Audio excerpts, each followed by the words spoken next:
اس کو اسم جمع کہیں گے، یہ حقیقی جمع نہیں ہے۔ اور عرفات کیا ہے؟ مکہ سے تقریباً 22-23 کلومیٹر دور مشرق کی طرف ایک میدان ہے جس میں پہاڑ بھی ہے، جس کو جبل عرفات کہتے ہیں، جبل رحمت بھی کہتے ہیں، اور روٹ اس کا عین رافع ہے۔ عرف کا ایک معنی تو پہچاننا ہوتا ہے، لیکن عرف بلندی کے لیے بھی آتا ہے، اسی سے اصحاب الاعراف کا لفظ آتا ہے۔ تو سورۃ الاعراف میں جو لفظ عرف ہے، تو عرف بلندی کو کہتے ہیں، جو چیز بلندی پہ ہوتی ہے وہ پہچانی جاتی ہے، نون ہوتی ہے۔ مرغے کی کلگی کو بھی کہتے ہیں عرف الدیق، کیونکہ وہ بھی اس کے جسم میں نمایاں طور پر ہوتی ہے۔ کسی مرغ کی کلگی اٹھی بھی ہو تو باقی جسم پہ غور کرنے کی بجائے آپ کا دھیان اس کی کلگی پہ ہی جاتا ہے، بلند جگہ، تو یہ نسبتاً بلندی پر ہے، اس وجہ سے بھی اس کو کہا جاتا ہے۔ اسی طرح عرف کا چونکہ معنی پہچان ہوتا ہے، کہا یہ جاتا ہے، روایات میں آتا ہے کہ آدم علیہ السلام اور حضرت حوا جب زمین پر آئے تو الگ الگ اتارے گئے تھے، تو اس میدان میں ان کی باہم ملاقات ہوئی تھی اور ایک دوسرے کو ایک طرح سے پہچانا تھا۔ ایک وجہ یہ بھی بتائی جاتی ہے کہ جبریل علیہ السلام نے جب حضرت ابراہیم کو مناسک حج سکھائے تھے تو یہاں پہنچ کر ان سے پوچھا تھا عرفت، کیا تم نے پہچان لیا یعنی ساری جگہوں کو کہ حج کیسے ہوگا؟ تو انہوں نے جواب دیا تھا عرفت، تو اس وجہ سے اس کا نام عرفات ہے۔ اور عین رافع ہی سے اعتراف کا لفظ بھی ہے، اعتراف۔ یہ بھی کہا جاتا ہے کہ تمام لوگ میدان عرفات میں اپنے گناہوں کا اعتراف کرتے ہیں، اپنی حقیقت پہچانتے ہیں، اپنے رب کو پہچانتے ہیں، اس اعتبار سے بھی اس جگہ کا نام عرفات رکھا گیا۔ اور ویسے لوگ بھی ایک دوسرے کو پہچانتے ہیں، وہاں جتنی انسانوں کی پہچان وہاں ہوتی ہے عموماً کہیں اور نہیں ہوتی، ہر طرح کے لوگ وہاں اکٹھے ہوئے ہوتے ہیں۔ یہ تو اس کی وجہ تسمیہ ہے نا کہ جگہ کا نام یہ کیوں رکھا گیا عرفات، لیکن اصل اس کی اہمیت حج کی وجہ سے۔ حدیث میں آتا ہے الحج عرفہ، حج عرفہ میں حاضری کا نام ہے، حج کا رکن اعظم ہے۔ فذکروا تو ذکر کرو، یاد کرو، اللہ کو، عند نزدیک، المشعر الحرام، مشعر حرام کے۔ اچھا یاد رکھیے کہ عرفات جو ہے وہ ہل میں ہے، اور مشعر حرام جو مزدلفہ ہے یہ حرم میں ہے۔ ہل کیا ہے؟ حرم سے باہر کا علاقہ ہے۔ مناسک حج میں سے ایک جس کو حج عرفہ کہا گیا یہ ہل میں ہوتا ہے، حرم کا علاقہ نہیں ہے۔ ہل کس کا اپوزٹ ہے؟ حرم کا۔ تو حرم کیا ہے؟ حدود مکہ کا وہ علاقہ جس کی خاص اہمیت ہے، جس میں نہ گھاس توڑ سکتے ہیں، نہ کسی جانور کو بھگا سکتے ہیں، نہ کسی دشمن کو مار سکتے ہیں، نہ کسی انسان کسی کو بھی اذیت نہیں دے سکتے، اس کی ایک حرمت ہے۔ وہاں لڑائی جھگڑا، جنگ، قتل فساد سب کچھ منع ہے۔ لیکن عرفات جو ہے یہ ہل میں ہے، یعنی حرم سے باہر کا علاقہ ہے، تو گویا حج حرم سے ہوتے ہوئے جا کے ہل میں ہوتا ہے، پھر واپس حرم کی طرف پلٹتے ہیں۔ فاذکروا اللہ عند المشعر الحرام، مشعر الحرام جو ہے یہ مزدلفہ میں ہے۔ مشعر شین عین را سے ہے، ایک پہاڑ کا نام ہے دراصل جو مزدلفہ میں واقع ہے، اور مشعر مصدر میمی ہے۔ یہ میدان اس پہاڑ کی وجہ سے پہچانا جاتا ہے، اور یہ بھی مناسک حج میں سے، یہاں رات کو قیام کرنا واجب ہوتا ہے، اور یہ بھی حج کی علامات میں سے ایک علامت ہے۔ وَاذْكُرُوهُ، اور اس کو یاد کرو، کس کو؟ اللہ کو، ریممبر ہم، کما جیسا کہ ہداکم، اس نے ہدایت دی تم کو، وَإِن كُنتُم، اور بے شک تھے تم۔ یہاں ان کا ترجمہ بے شک کیا جا رہا ہے، اور اس کی وجہ یہ ہے کہ آگے لم ان کے ساتھ جو لام ہے یہ لام تاکید ہے۔ کیا کہا میں؟ لام تاکید ہے، اور یہ قاعدہ ہے جہاں کہیں کسی جملے میں ان کے بعد آگے لام آ رہا ہو تاکید کا، تو ان کا ترجمہ اگر نہیں کریں گے بے شک کریں گے، یقینی کریں گے۔ وَإِن كُنتُم، اور بے شک تھے تم، من قبلہ، اس سے پہلے، کس سے پہلے؟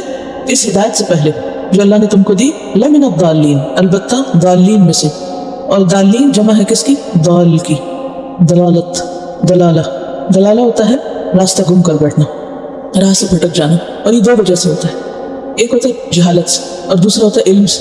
بعض لوگ رستہ نہیں جانتے ہوتے اور بعض جان کر بھی انجان ہوتے ہیں۔ ثم، پھر، افیدو، تم پلٹو، واپس آؤ، اور پیچھے پڑ چکا افادہ، من، جہاں سے، حیث افاد الناس، لوگ پلٹتے یعنی عرفات سے۔ الناس سے مراد تمام لوگ، کس کو کہا جا رہا ہے؟ قریش کو کہا جا رہا ہے۔ واستغفر اللہ، اور بخشش مانگو اللہ سے۔ استغفر، یستغفر، استغفار، غین فا را سے، جس میں دو چیزیں پائی جاتی ہیں، کون کون سی؟ ستر الذنب والتجاوز عن، ایک ہے گناہ کو ڈھانپنا اور دوسرا ہی کہ اسے درگزر کرنا، یعنی اللہ سے یہ مانگو کہ اللہ تمہارے گناہوں کے اوپر پردہ بھی ڈال دے، ان سے درگزر کرے، سزا نہ دے ان پر۔ ان اللہ، بے شک اللہ تعالیٰ، غفور الرحیم، غفور فاعول کے وزن پر ہے، مبالغے کا صیغہ، بہت زیادہ بخشش کرنے والا، رحیم، بہت زیادہ مہربان ہے، اور پیچھے آپ پڑھ چکے ہیں بارہا رحیم ان کی وضاحت۔ فَإِذَا، پھر جب، قضیتم، پورا کر چکو تم، قضا یقضی سے ہے، قاف ضاد یا اس کا روٹ ہے، قضا یقضی ہوتا ہے قطعی فیصلہ کرنا، کسی کام کو انجام تک پہنچانا۔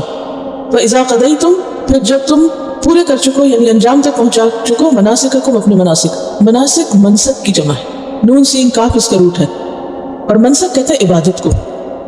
اصل میں نسک کا لفظ بنیادی طور پر عبادت کے لیے آتا ہے، لیکن چونکہ حج بہت سی عبادتوں کا مجموعہ ہے اور اس موقع پر یہ لفظ استعمال ہوتا ہے، اور خصوصاً جانوروں کے ذبح کرنے کے لیے، تو اس لیے پھر سیکنڈری معنی اس کا قربانی بھی کیا جاتا ہے۔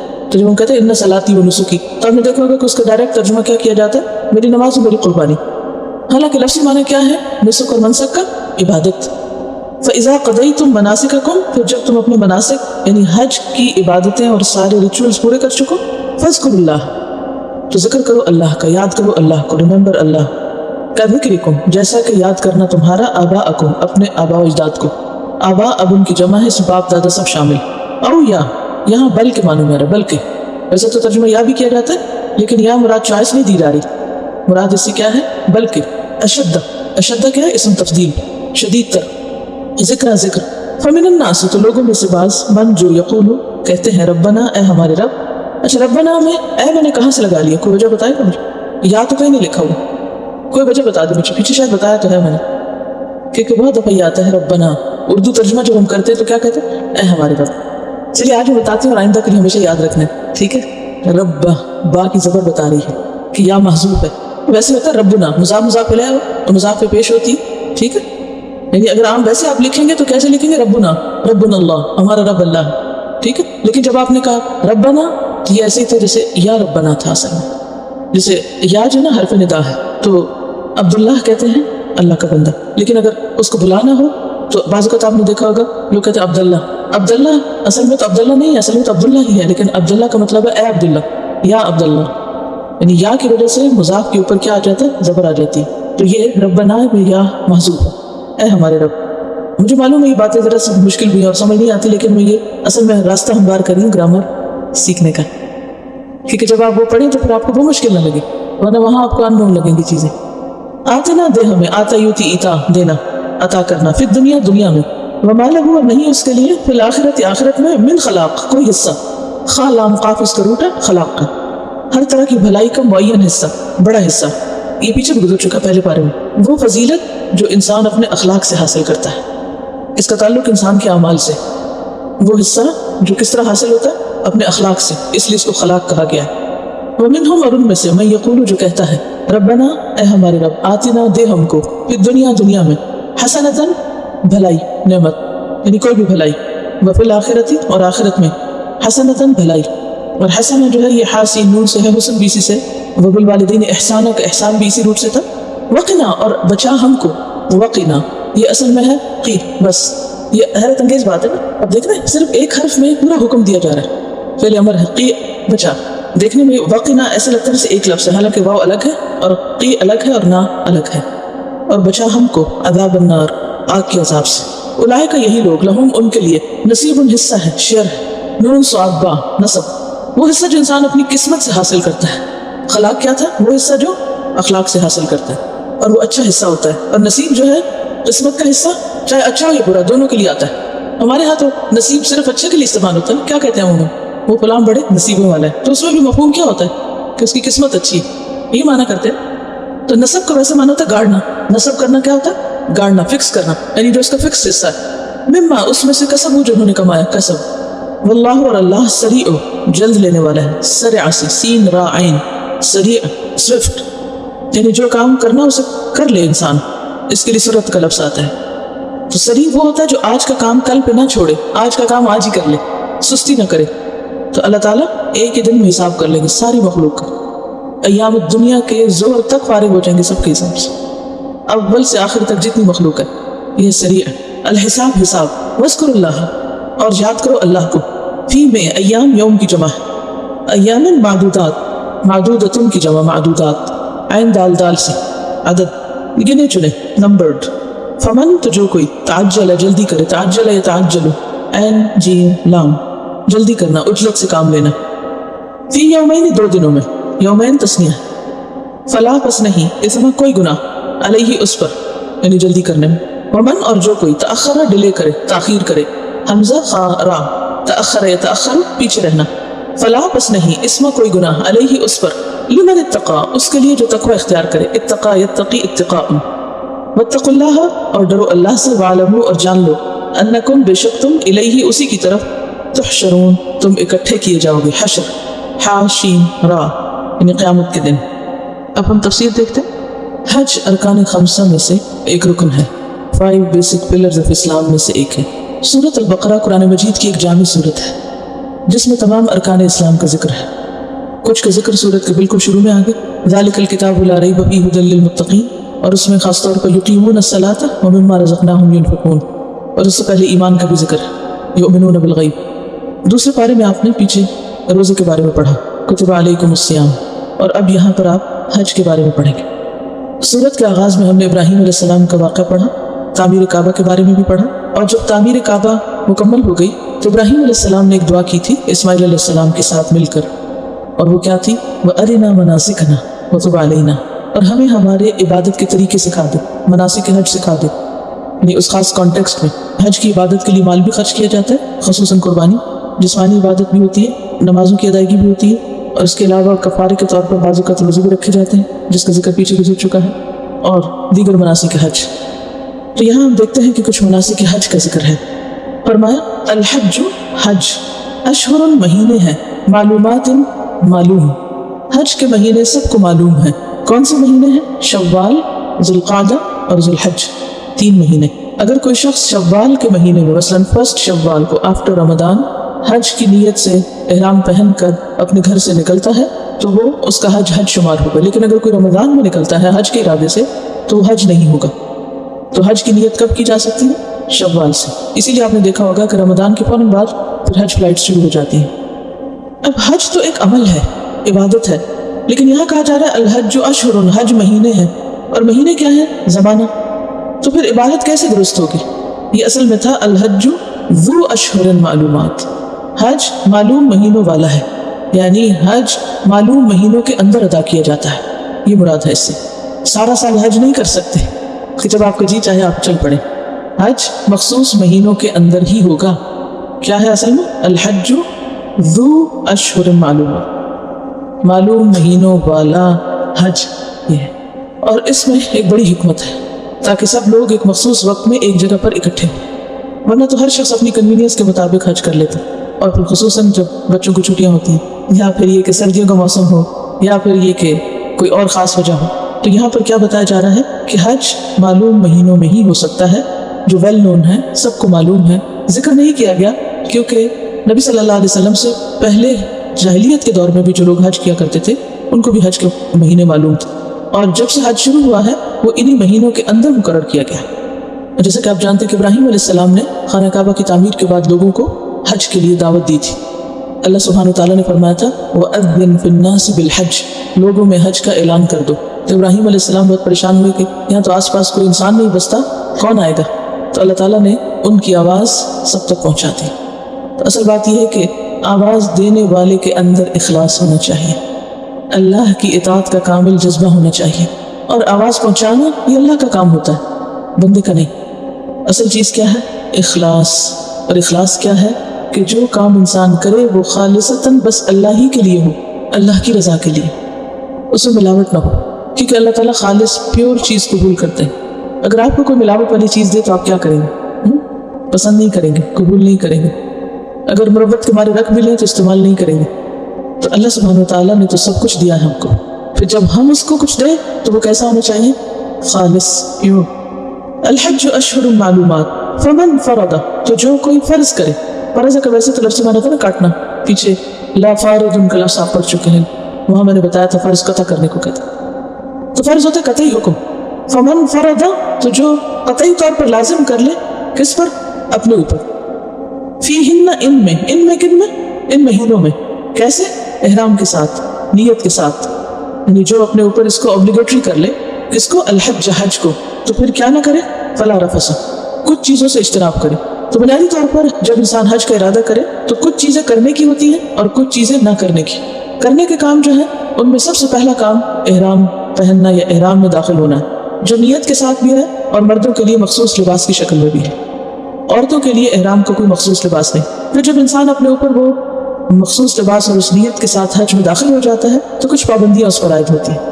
ان پابندیوں کی تفصیلات آپ کو حج کی کتابوں میں مل جائیں گی، لیکن خاص طور پر جن پابندیوں کا ذکر ہے وہ 3 ہیں۔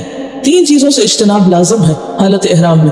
اس کا یہ مطلب نہیں ہے کہ صرف حالت احرام میں بعض چیزیں ایسی ہیں کہ جو احرام کے علاوہ بھی ممنوع ہیں، لیکن خصوصی طور پر حالت احرام میں کیوں ممنوع ہے؟ تاکہ انسان کو اس کی عادت پڑ جائے۔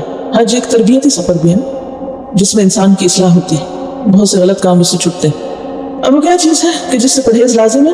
فلا رفث، تو وہ رفث کا ارتکاب نہ کریں،